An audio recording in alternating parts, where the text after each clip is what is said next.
detained, ICE did, 23 individuals that are in our jail and are in the process of deportation.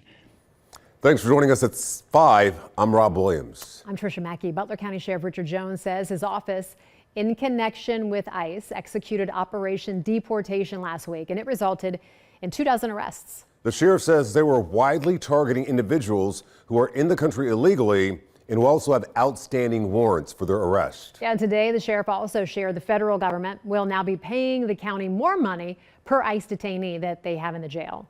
Butler County says that they've collected about $200 million over the last 2 decades. Ken Brown has more.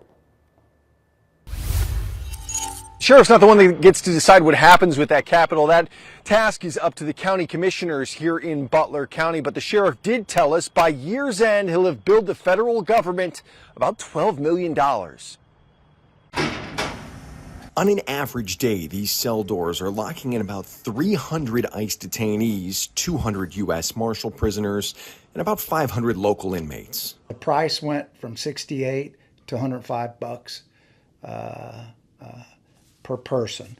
The commissioners voted on that. We have a contract that the commissioners have also voted on. The sheriff says over the last 20 years, they've brought in $200 million into the county, and those numbers will only go up since they decided to file for a pay increase with the federal government. By the time this year is done, and next year, it'll be another $34 million. And you go into 27, it'll be a total of $250 million with a B.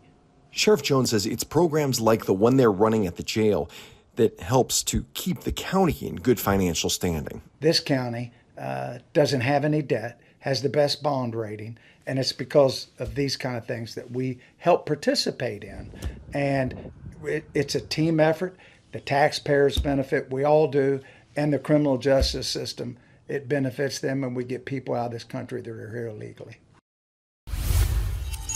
And the 23 ICE detainees that were brought in as part of Operation Deportation that was run last week are just 23 of 1,700 that have been through this jail this year. The sheriff telling us that 1,400 of those ICE detainees have been deported back to their country of origin. Of course, this program isn't done without some controversy, as there have been a couple of protests outside the jail this year by those who oppose not only the sheriff's holding of ICE detainees, but ICE bringing in those detainees in the first place. Reporting in Butler County, Ken Brown, Fox 19 Now.